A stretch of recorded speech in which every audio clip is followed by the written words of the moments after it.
It's my great honor to introduce for this closing keynote an extraordinary political figure, young political figure, Rex Richardson, the mayor of Long Beach, the second largest city in LA County after Los Angeles. He was elected in November of 2022, so about 2 years ago. The dynamism that he has brought to Long Beach has been absolutely extraordinary. Long Beach has become a center for economic innovation, especially in aerospace, aviation, logistics, etc. But it's my great honor to welcome the mayor to the podium. Thank you. Thank you.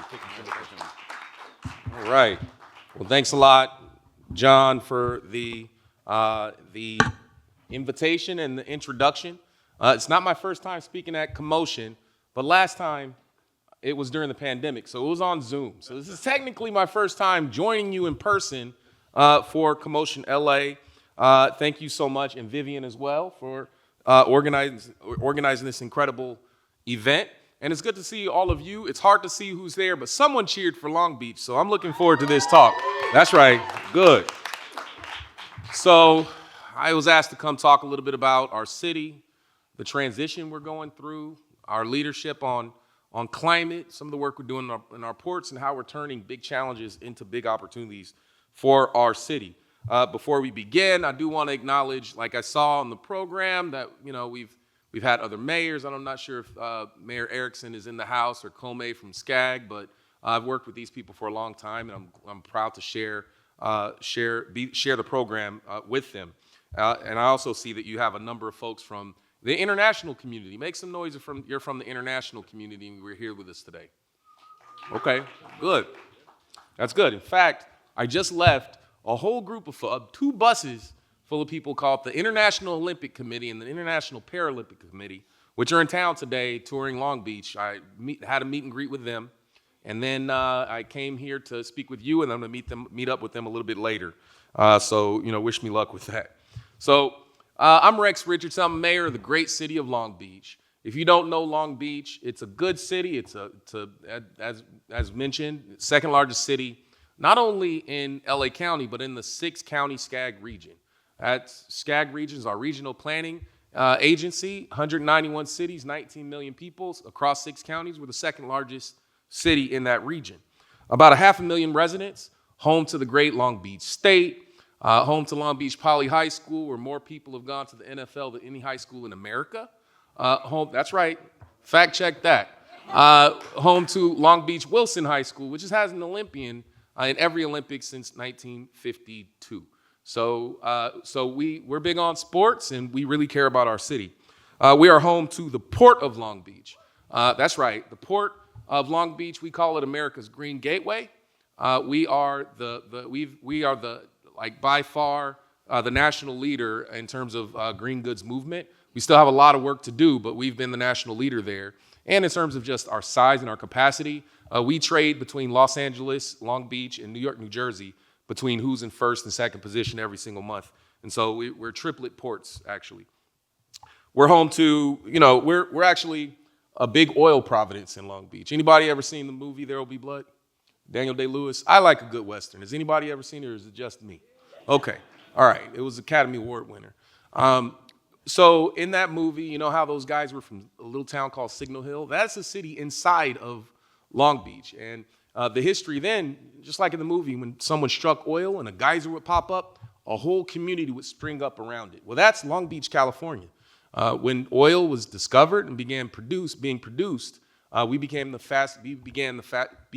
fastest growing city in the United States back in 1923, 100 years ago. And that's why this year we're celebrating 100 years since our airport, so the oldest municipal airport in California, because we needed air mobility. 100 years since our first hospital, because we needed health care. In fact, it's 100 years since the community of North Long Beach voted overwhelmingly to annex into the city, and it only took us 99 years to get a mayor from North Long Beach, so we're heading in the right direction. But as we move forward, we know that oil is a big part of our past, but is not going to play that same role in our future as a city. And that creates big challenges for us when you think about things like the Queen Mary was bought, Queen Mary, icon for Long Beach. Every time you watch the weather, the Queen Mary's in the back when you're watching the weather on the news. Well, that was acquired in Long Beach by oil money, and much of our downtown was built out with oil money. So while that's been something we could depend on in the past, it's not sustainable, and it's not smart for us to use as a revenue source for our future. So we're at a big point, a big moment of transition.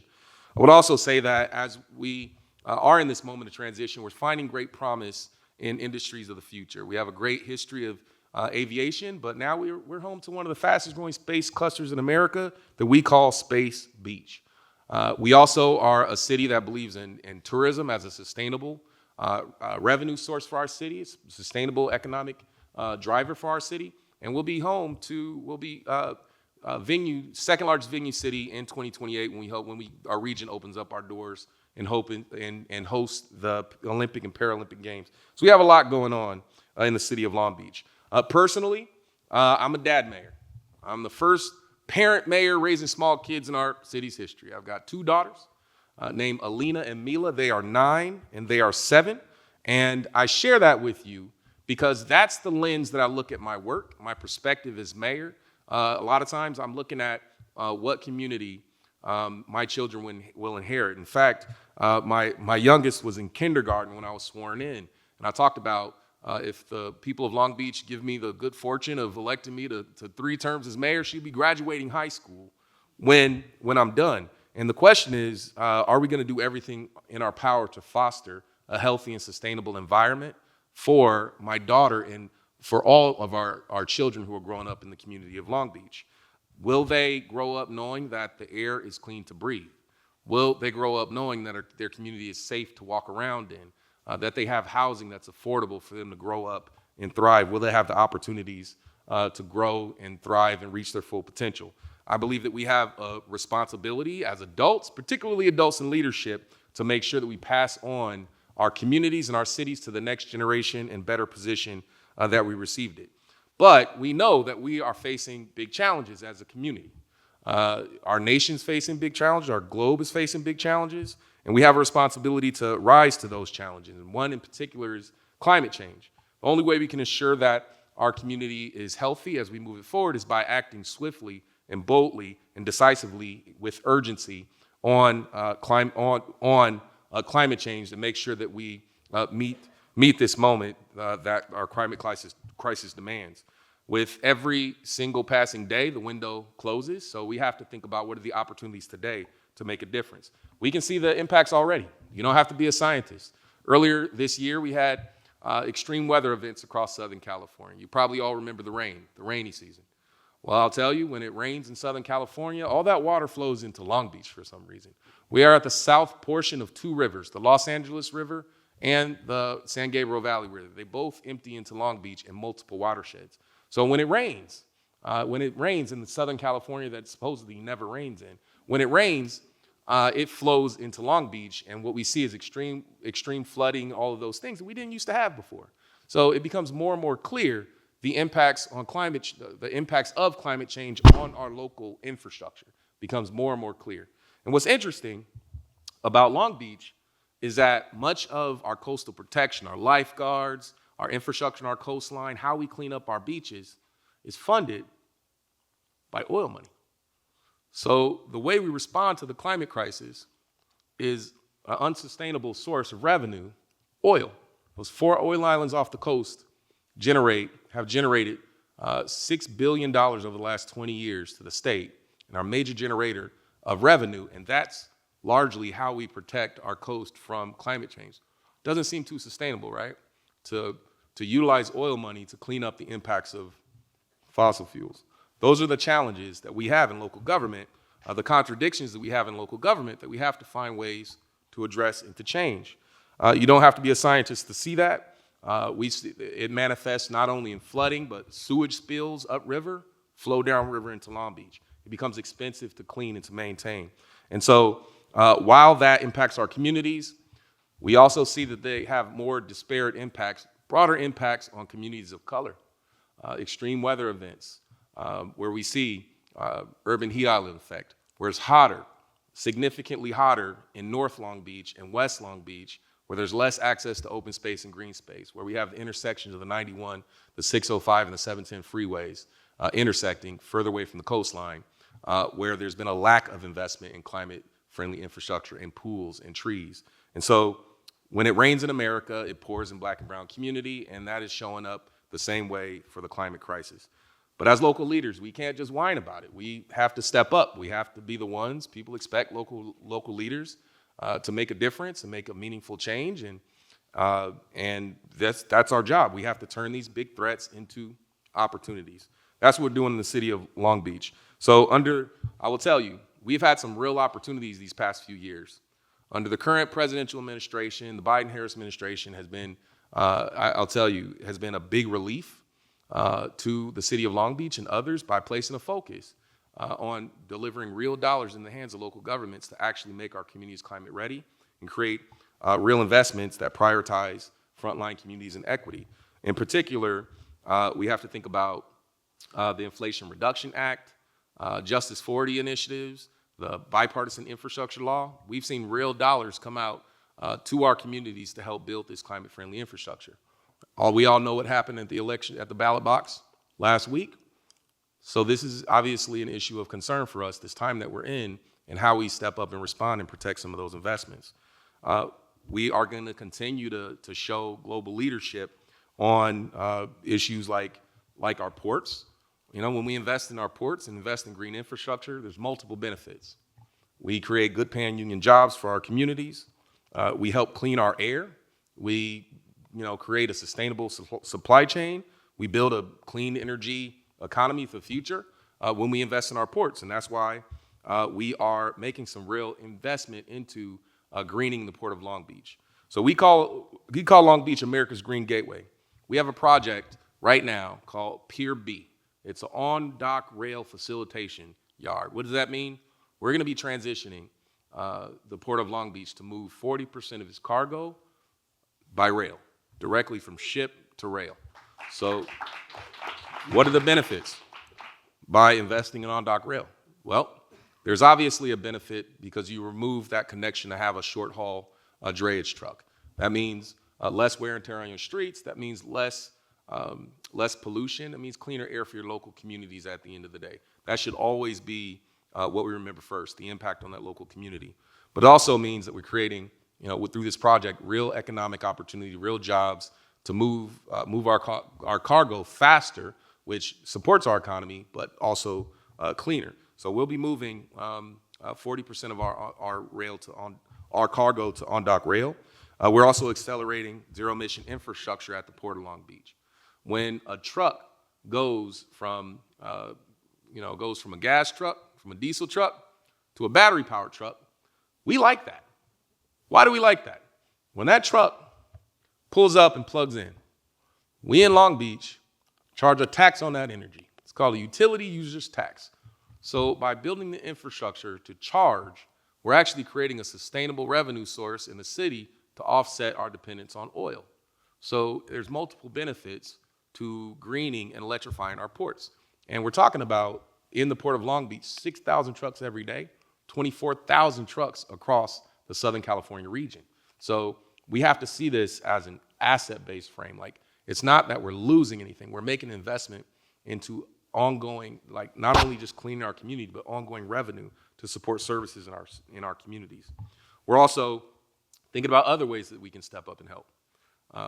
The state has a big goal around offshore wind, and the city of Long Beach and the Port of Long Beach, we're engaging in discussions to build an offshore floating manufacturing assembly facility called Pier Wind. Anyone heard of Pier Wind? Well, Pier Wind would be the largest facility specifically for the assembly of offshore wind turbines. Why? Well, California has set an ambitious goal to move 25% of its energy to carbon neutrality by utilization of offshore wind and other alternatives by 2045. And we're the world's 5th largest economy. This is something we can actually achieve. And that can only be achieved if we can build and assemble these floating offshore wind turbines on the West Coast. So you're going to need a big port. You're going to need a big area to do offshore assembly. to deploy these things on barges. And we're talking about wind turbines that are the size of the Eiffel Tower. And we're gonna need thousands of these, well, hundreds of these initially, just for the West Coast. And so this is a real opportunity for us to build tens of thousands of jobs and create real opportunities here in our port. So it'll significantly help our state, and the projects become real.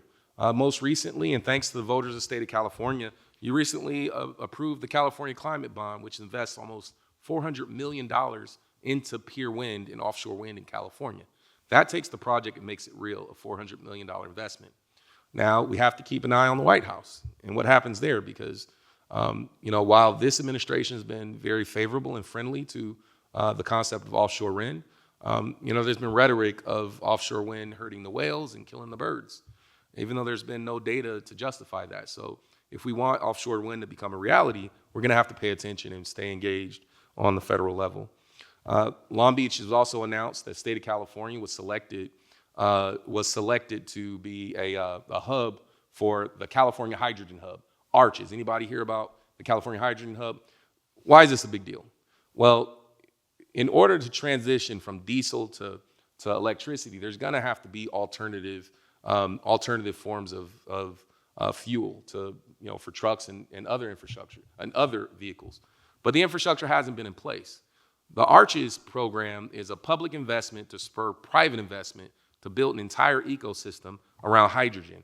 We're talking about production, distribution, all of that ecosystem has been built in California, and about $600 million has been invested into the ports of Long Beach and Los Angeles to help spur this clean energy economy. Overall, is a $1.2 billion investment from the Department of Energy.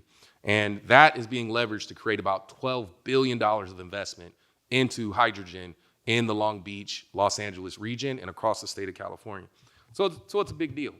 We're also seeing smaller investments into charging and smaller hydrogen facilities, Trigen, Toyota, a number of investments testing out the technology today in the Port of Long Beach. You can visit it today. Hydrogen it's real and it's here, and it's going to continue to grow and develop. At the Long Beach Container Terminal, we figured out how to partner with labor to electrify a terminal that created even more capacity. They quadrupled their capacity and increased the jobs by 25 to 30% at the Long Beach Container Terminal. And so that is one of our busiest human-powered, human-operated terminals. And that's important because as we talk about the transition, we have to make sure we're not losing good-paying union jobs. So the Port of Long Beach is certainly doing their thing. These investments, we're on track to have all of our drayage trucks. Our goal is to have all of our drayage trucks and our cargo handling equipment transition. Cargo handling equipment by 2030 and drayage trucks by 2035 in the Port of Long Beach. So I spent a little time just to share. That's such a big investment that we're going to continue to focus on.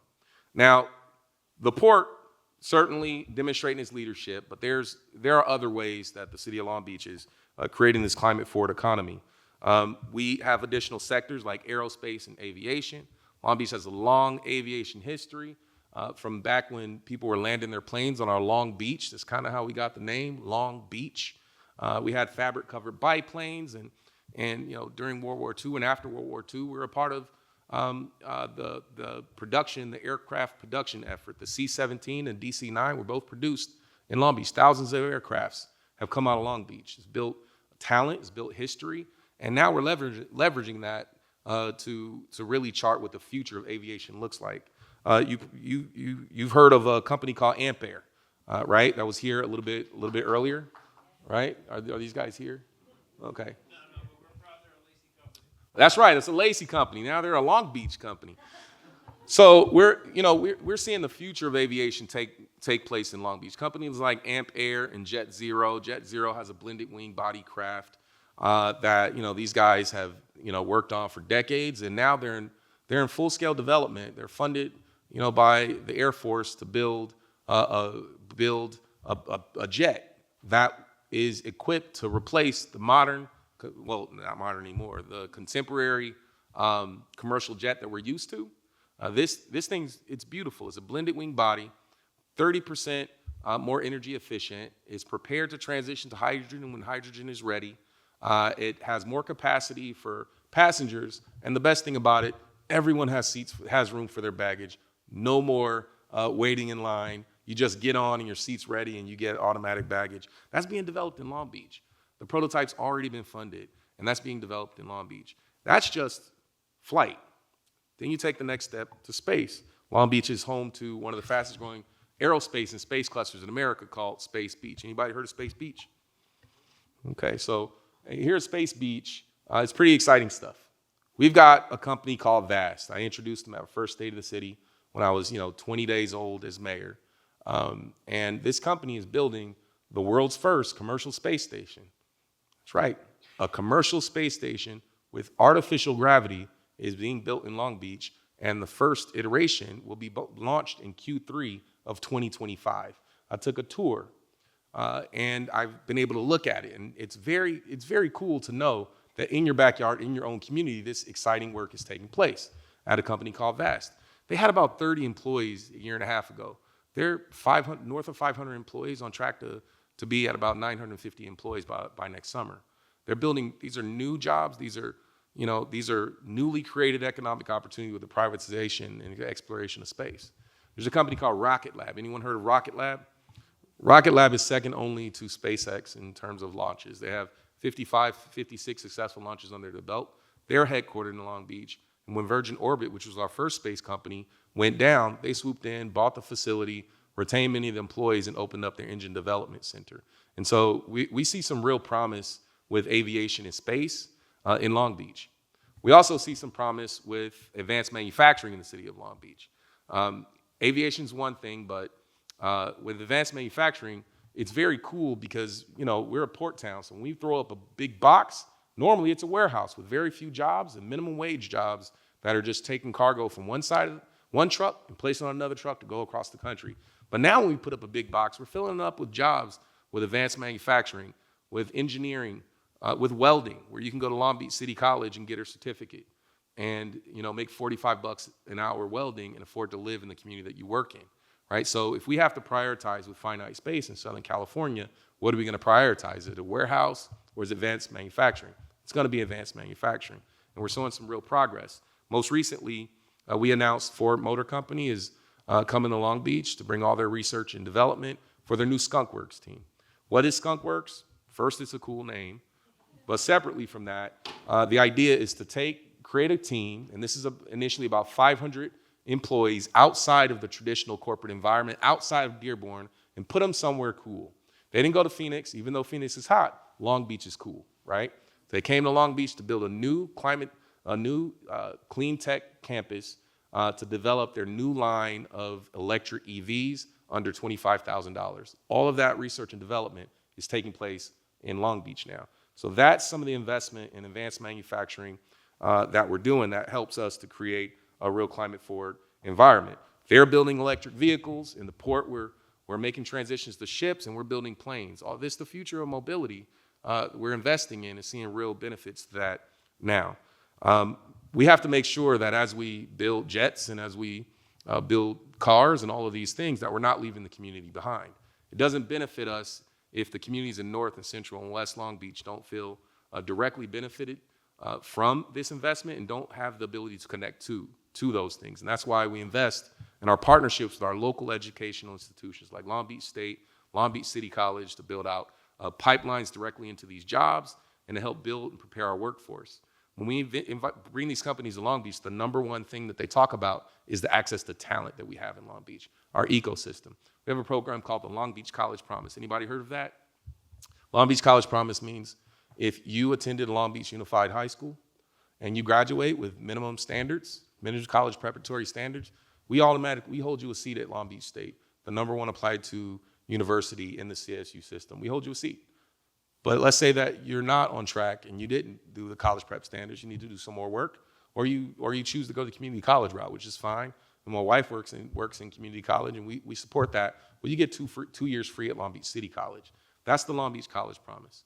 And we expanded on that this most recent election last week with the Long Beach Jobs Promise that says if you want to be a public servant, you want to work in the city of Long Beach, we provide a preference for people who live in our city, people who attended Long Beach State, Cal State, Long Beach City College, Cal State Dominguez Hills, my alma mater, Go Toros, and Compton College, which is on the border, all of these within 10 miles of the city center.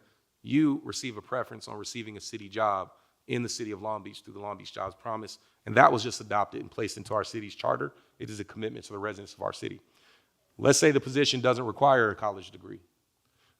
You can also get a preference for having participated in an apprenticeship program or a training program, or simply by working as a part-time worker, you get a shot at that permanent job in the city of Long Beach. And so by building up our talent, creating these opportunities, we create a more sustainable economy, and we connect these opportunities for the future to our residents.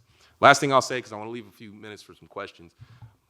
Another sustainable revenue source in our city is tourism.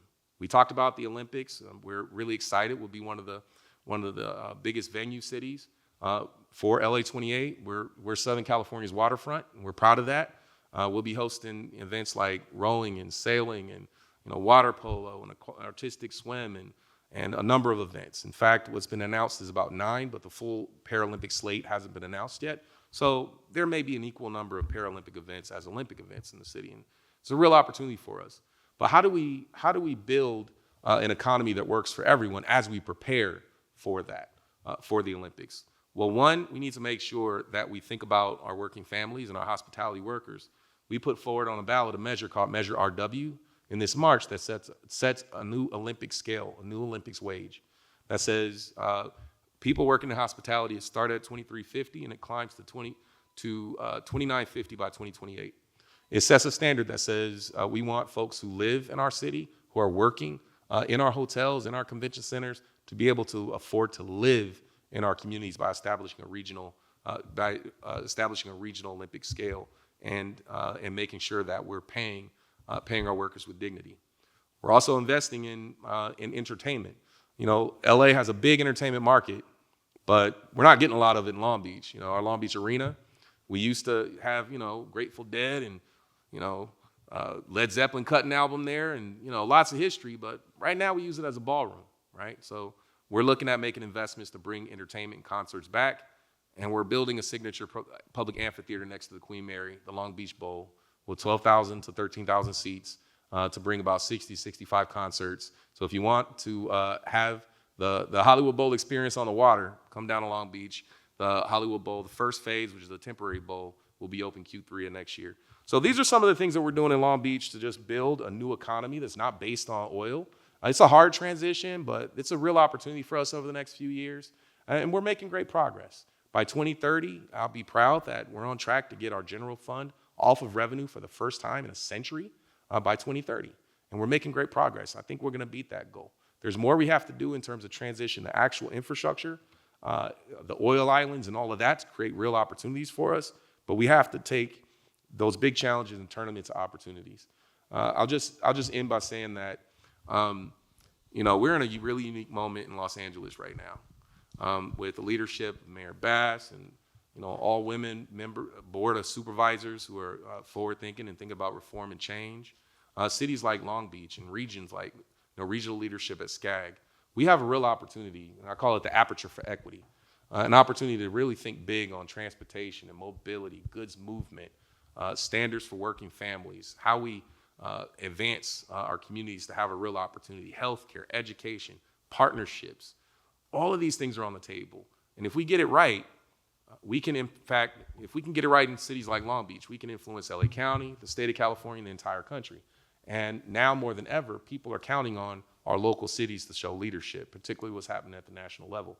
So with everyone in place, with CoMotion LA, with John, with all of you, the people are in place. So the question is, what are we going to do with it? So I want to thank you for your time. I didn't leave much time for questions. I only have 1:44 left, so I'm going to leave it to John if I take any questions. But thank you so much.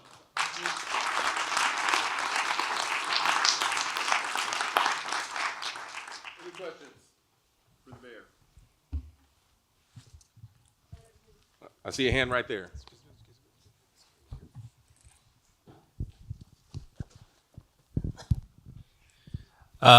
Great. It's just really great to hear everything that's going on in Long Beach. So I used to be in the public sector, but then I went to the private sector because they pay more.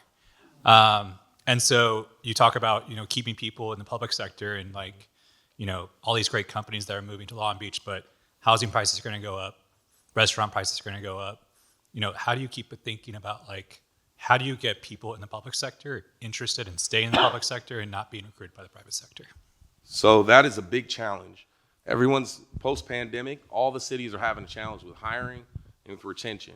And the way we value our work has changed. I remember being at home during the pandemic with a 5-year-old and a 2-year-old when it started. And, I was at home with them. I was able to be at home with them at some very precious times. And when people went back to work, they said, is this important enough to me, or do I want to continue to have that lifestyle? And so keeping people at work has been a challenge.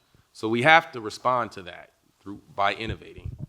I'll tell you, when we think about this generation of worker coming out of college is dealing with more student debt than any generation proportionally in history, higher housing costs than others. They don't have an industry and jobs where you can get one job at General Motors or Ford and work there your whole life and retire. They're not even thinking about a secure retirement. But then you think about what the benefit is to working in the city, working in government. You work for 5 years, you vest in a pension. It's a union job, so you get access to a living wage so you can afford housing, and you have health care.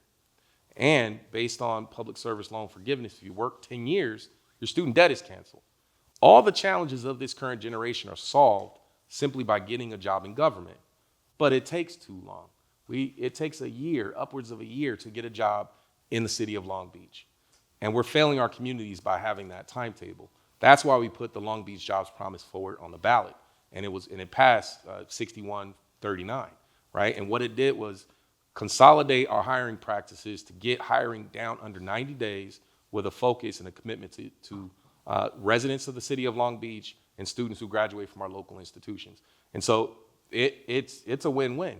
We are making government more accessible for the next generation of workers, and we benefit by actually bringing in workers who are earlier in their career, cost less, and are willing to learn. And so I tell them, give me 10 years of service.